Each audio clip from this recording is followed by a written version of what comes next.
Hello everybody, today I will be, hello everybody, today I will be, I promised what I was going to do, and so I'm going to show a little story with you guys. I hope you like it. I would really appreciate it. Now let's get right onto the video now, shall we? The voice of the singer pounded loudly on your ears. His voice was so heavenly that you couldn't help but feel goosebumps go down your spine as you walked out of the convenience store, carrying 2 bags full of sweets and treats that your mother had asked you to bring. It was just another Halloween, and you had to bring the supplies back. Before the sun went down, you walked towards the direction of your house, happily singing the lyrics to the song, not bothering with all the stares that you got along the way from the various strangers that passed by you. So what if you were bad at singing? You had the right to express your heart to its full content. Still, even they had to admit that "Lost It All" by Black Veil Brides was the most emotional, heavy song that you've heard in a really long time. You smiled to yourself.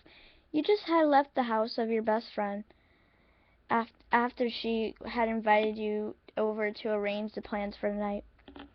She and your other classmates were going out for a treat hunt. They had been making their costumes for over a month now, with the preparations being hectic in order to meet the deadline. But unfortunately, you had to turn their offer down on the very last minute, as your mother had made you take your little sister Katie out for trick-or-treat after 10 o'clock. You weren't so happy about it since you had already planned out your costume, a beautiful witch outfit, and you had already made plans. Still, you loved your sister too much to let her down on her first Halloween. Thus, it cannot be helped. You took a shortcut on the local park that led exactly across your house. The sun had already begun to set, so it was rather empty, with only a bunch of guys leaning against some trees near the small pond. You sighed wearily to yourself and began to walk on the soft grass. You bought an amazing little witch outfit for your sister, so that you would be a match when you go out. She was proud and happy about her outfit. She made you dress her up every single day, so that you could pretend that you were both witches. You would use the brooms around the house to pretend you were flying and play with the oven, as if you were making potions. Usually your mother would chase you out yelling that you two had smashed her kitchen. You laughed at yourself. You had to admit that although you were 17, a nearly full-grown woman, you enjoyed the fullest playing with your sister. The big age difference between you made it even greater for the gap to be filled. "Hey, gorgeous," I heard a voice say, interrupting your thoughts and being heard over the sound of the now low music. Looking to your right, you immediately located a bunch of guys you had seen before. They were leisurely sitting on the grass, all eyes on you, drinking beers and talking. As you walked by, the assembly leader noticed your presence.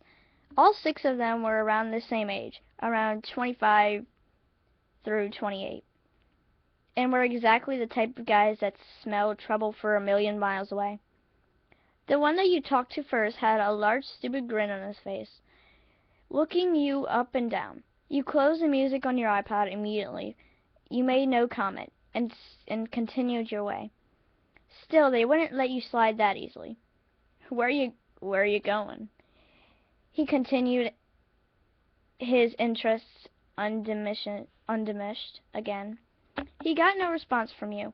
You plainly ignored them and continued down your path that suddenly became a little bit more dark than it was. You shook away the uneasiness that began to slowly creep inside your heart. But you heard a loud laughs. Turning, your blood froze. And if you didn't have strong will, you would have frozen in place. The guys had stood up and were now literally some feet away from you, following you down the path. wolf whistling to you and making comments about your appearance that weren't gentlemanlike. You quickened your step, trying desperately to avoid them, but it was no use. When you took a turn around the pathway, they snatched the opportunity and surround you. You stopped immediately, looking carefully around you for openings. You know, it's not polite to ignore, the leader said with a large grin and took a step closer to you. You took a step back. I respond only to those who are worth it. Well, that's bad because we kind of like you over here. Isn't that right, guys? He asked the others who laughed loudly. I don't care. Now, if you would excuse me. You said and tried to pass him, only to have your way blocked. You glared at the leader. His previous smile was long gone, and his face was deadly serious. You're not going anywhere, he exclaimed. You sighed loudly. Well, if they won't give you an escape opening, you'll make one yourself. Ooh, this is long.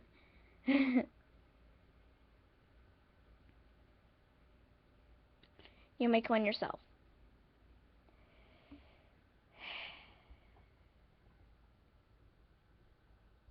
You want to do this the hard way or the easy way, darling? The leader said. Hold up, let me see how much time it is. Oh, okay then. Alright. Okay. You want to do this hard way? Easy way, darling? Or the easy way, darling? The leader said. You let the shopping bags down, and you, with precise and careful movements, you pull up your sleeves up, just around your elbows. Seeing you preparing to fight, they all laughed loudly.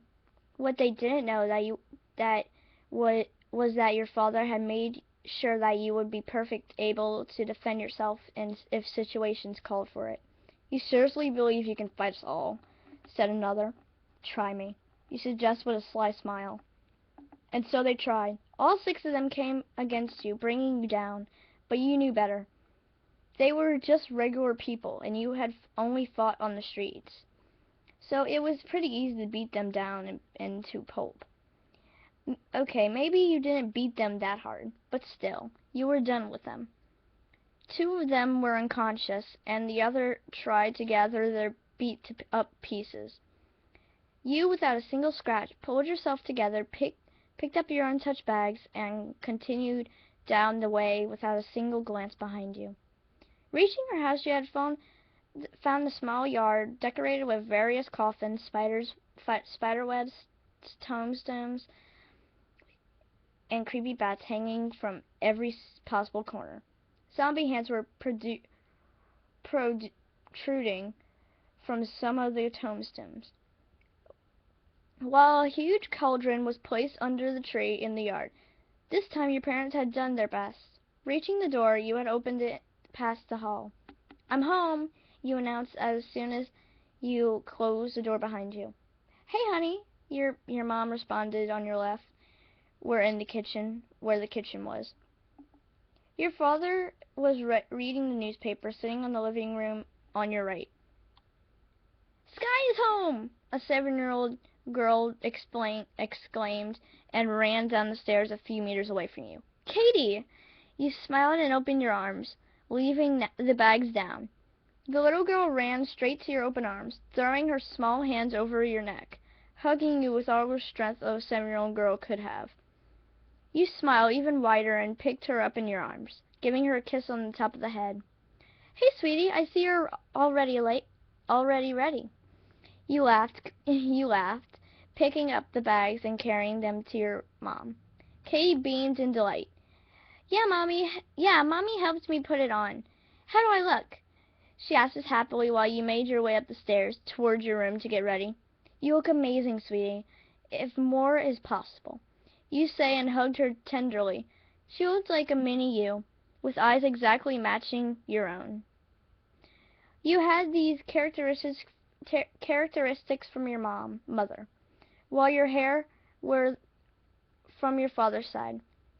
Sky, why are you always wearing this cross? Katie asked while you were getting ready in your room.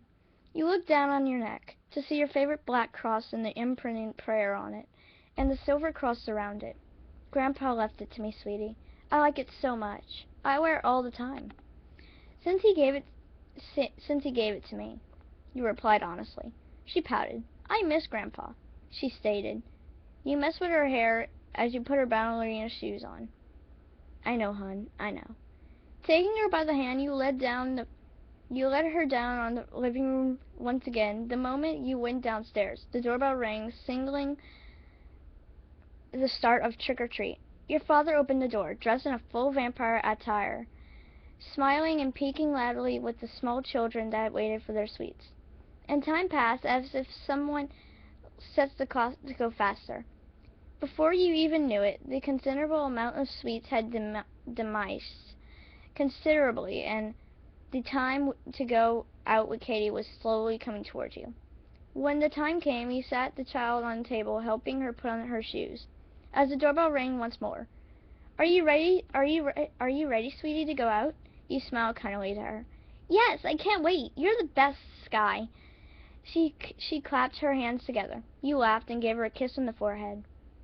Doing so, your eye was caught by your father, that went to the open door.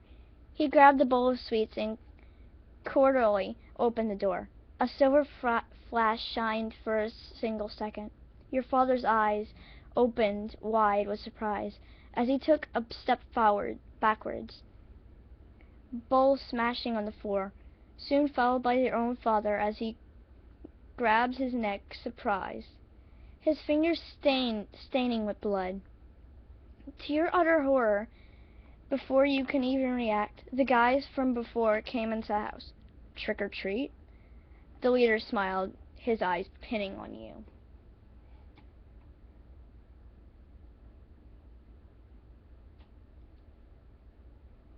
That's all today, guys. Hope y'all enjoyed. Bye! Leave a comment and like below. Beep.